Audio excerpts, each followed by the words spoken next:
For years upon years, people have been clamoring over how low the fastest completion of Super Mario Bros. On the NES can get. For quite a long time, it's been known that the final possible second barrier was a 454, with a tool-assisted speedrun proving such. In 2021, it was finally proved that a human could also achieve such, after Niftski finally achieved a 454 world record in April of 2021. But what if we go past that? While this barrier seemingly can't get pushed any further in the original game release, what if we expand this question out to any version of Super Mario Bros? Let me introduce you to Super Mario Bros. Deluxe on the Game Boy Color, a handheld port of the game released in 1999. Needless to say, this game is quite different for very obvious reasons. Part in thanks to the fact of how small the screen of Game Boys are. This port is definitely a bit cramped. While this version hasn't had nearly as much love, in more recent times, this port has finally been seeing some action in regards to its any percent completion.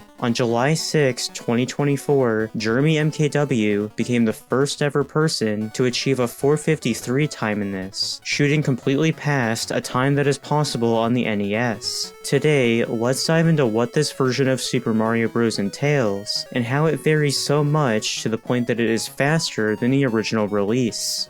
So, Super Mario Bros. Deluxe. Sure, it's a version of Super Mario Bros., but how different actually is it? Well, besides the obvious screen difference making this harder to navigate casually, this screen position leads to so much more being thrown off. Any experienced Super Mario Bros. Speedrunner who plays this will automatically notice that sprites in this game are very much not aligned thanks to how they spawn. So if you thought a more experienced player could just immediately run this game flawlessly first try, you'd be completely wrong. Wow, they're so close to the wall because of how late they spawn. They're so wrong! Enemy behaviors go even further though. Have you ever paid attention to the fact that piranhas covering up essential pipes in 8.4 will simply disappear so you can enter them? Yeah, well, that's not the case here. This leads to 8-4 alone needing a way different approach versus what you may expect. We will get more into this very shortly. I've gotten a lot of obvious things out of the way, but there is still one critical factor that I've still completely glossed over: the frame rule system. I'm assuming that if you clicked on this video, you probably already know what this is. The system in the original Super Mario Bros. That checks every 21 frames, or 0.35 seconds, to see if you've beaten the level. That seemingly doesn't exist in the same way on the Game Boy Color. While admittedly this game isn't documented as much, which has led to a lack of openly available information, after talking to people who have properly played this, they agree the traditional system here is not how things work. On top of this, you'll instantly observe that level transitions are completely different as well. Instead of a black screen that flashes the next level for a tiny bit, you get an overworld map cutscene. In the case of a speedrun, you can instantly skip it, making level transitions way shorter. These factors have led timings to be in a completely different ballpark versus what you may expect, which takes me into the next part I need to get into: comparing the speedrun history of Super Mario Bros. Deluxe to its origins. Admittedly, this entry has very little history in comparison to what it derived from, but that's not really a big shocker, because obviously the original version is one of the most popular games ever, which led it to having a constantly fresh community since very early on. Deluxe's documented any percent history really only goes back to 2016, with 2017 having the first sub 5 minute record. After this, it would still take 3 more years to get to some level of true optimization. In June of 2020, a 454 time was achieved here. And do you remember what I said earlier about the first ever 454? If not, let me make it clear. This predates Niftski's mind-blowing 454 achievement on the NES by almost a year. This may lead someone to immediately thinking, wow, what crazy unique time saves are available here? And if I'm being blunt about things, there really isn't anything mind-blowing that's new in terms of special tricks or anything. There's actually less you can do in regards to such. The tricky 4-2 wrong warp? Yeah, good one. That doesn't exist here. This time difference stems more from things mentioned previously, as well as some other notable aspects we will slowly get into. I promise there is a lot more to talk about.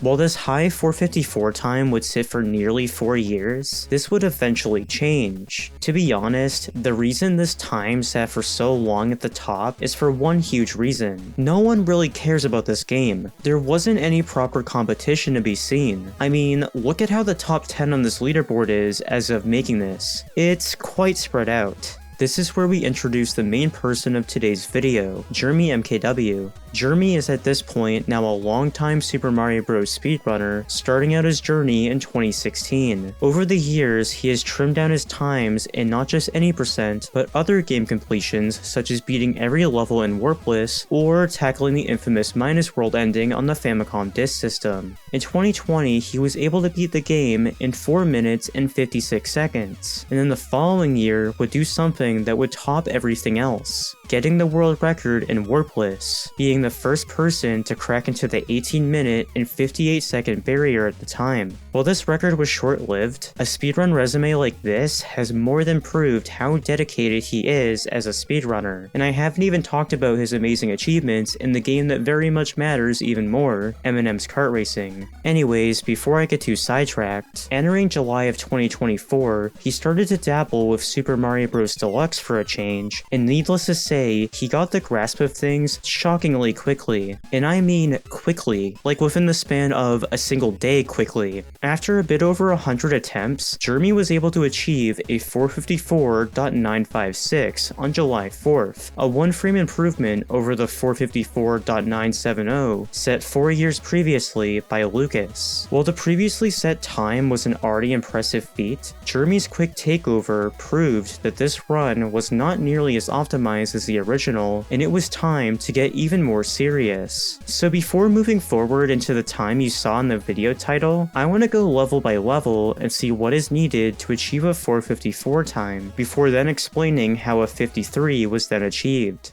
You'll see that in 1-1, a mushroom is immediately grabbed, and this is related to what I explained earlier in 8-4. With Small Mario having to wait for piranhas there to go down, it has been pieced together that simply going for a fire flower as quickly as possible is faster. Additionally, you'll witness that Jeremy grabs the bottom of the flagpole here, which is a trend that you'll continue to see. Unlike in the original game, if you grab the flagpole too high here, you can actually lose time.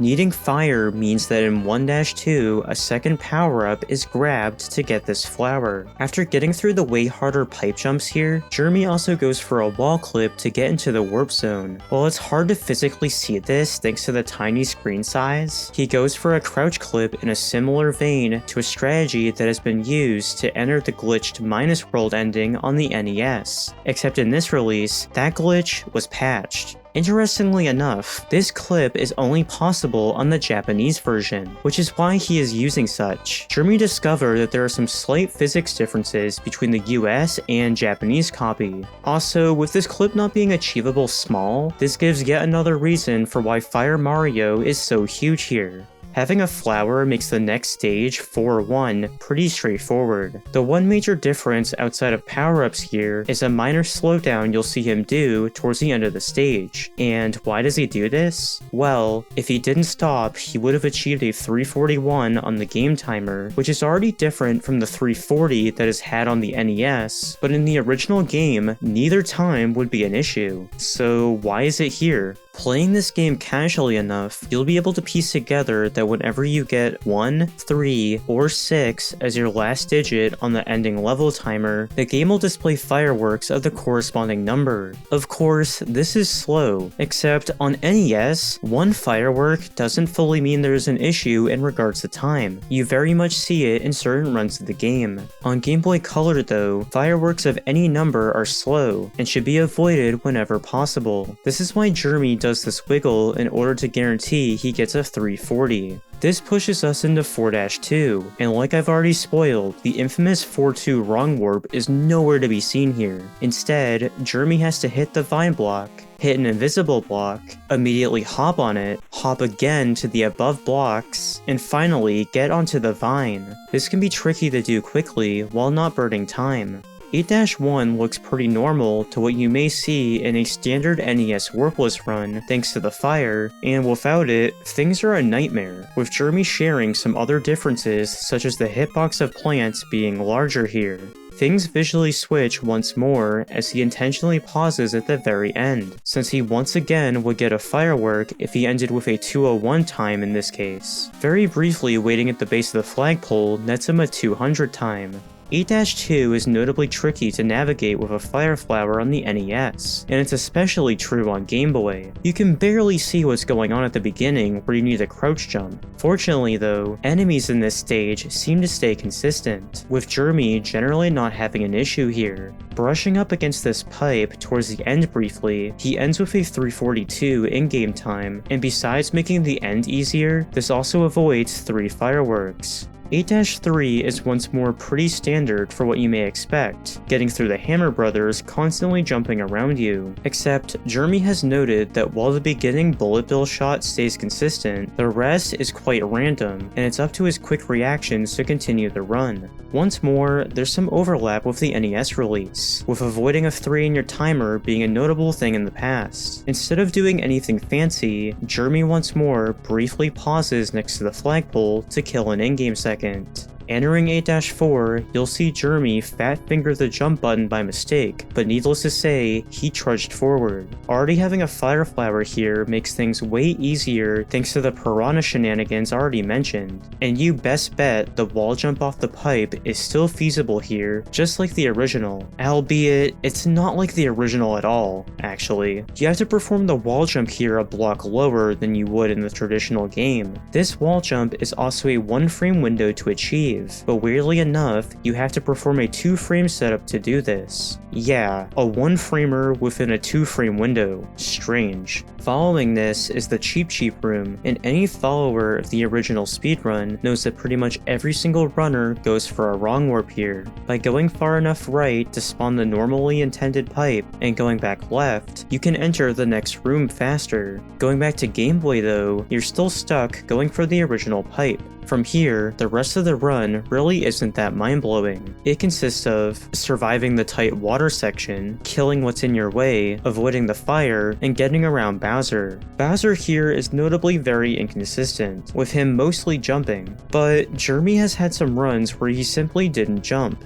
and it's really hard to react to, so it's kind of a luck of the draw type scenario. So after combing through all that, what is there really to improve here? The run may have been well put together, but if you go back through the run, there very much were visible slowdowns that could be cleaned up. Most notably, a missed jump right before 1-2 clip, and a very slow ending in the 4-2 warp zone. Jeremy himself knew this was far from perfect, and that's why he very quickly went back to doing even more attempts. Personally knowing Jeremy very well, I am quite familiar with the fact that whenever he is set on a specific speedrun goal, and whenever he truly wants it, he will get it. Having over 600 attempts now, he had a run enter 1-2 on July 6, and even though he had a faster ending with the 1-2 clip, he still broke even, thanks to unfortunately missing an attempt at grabbing the fire flower here. Having a perfect 4-2 warp zone this time though, he was now in the lead by half a second. He was able to float around this pace up to 8-4, where he had a new trick in store towards the end. A strategy was found by fellow Mario runner Limestoners that uses a unique feature in this game, being able to scroll the camera with the select button. Doing it in the water here, it saves time by eliminating the need to walk on the ground to get around the first fire bar.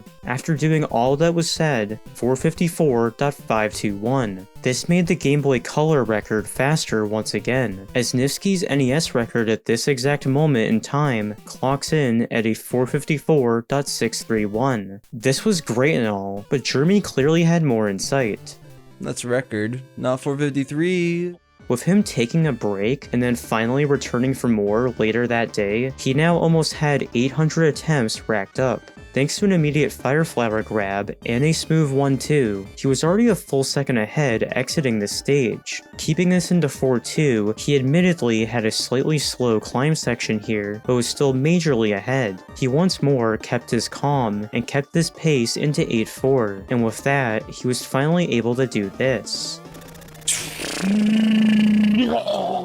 453.634. This wasn't just a new major record for this run, but shattered a milestone that isn't even feasible in the original version, a 453 any percent completion. Oh yeah, and to quickly upset those that whine about it, yes, he did play this on keyboard, just like Niftski on the NES. You're telling me people don't have to use the original controllers that aren't always the most comfy to use? What a crazy concept. Anyways, wanna know the craziest thing about all of this? This time is still far from being truly optimized. You can see that Jeremy's sum of best suggests a 452, and if you look up the fastest tool-assisted speedrun of this, it clocks in at a 451 when adjusted for normal speedrun timing. So where can things be notably optimized? Well, I'm not gonna go into the nitty-gritty of every tiny thing, cause there will always be chunks of frames to save in different places, but probably the most notable difference would be a faster power-up route. While the human record here grabs power-ups in 1-1 and 1-2, the task grabs these way quicker in 4-1 and 4-2. Jeremy has stated that if a 452 was grinded by a human in the future, a change in the power-up route in one way or another would be one of the most notable things added.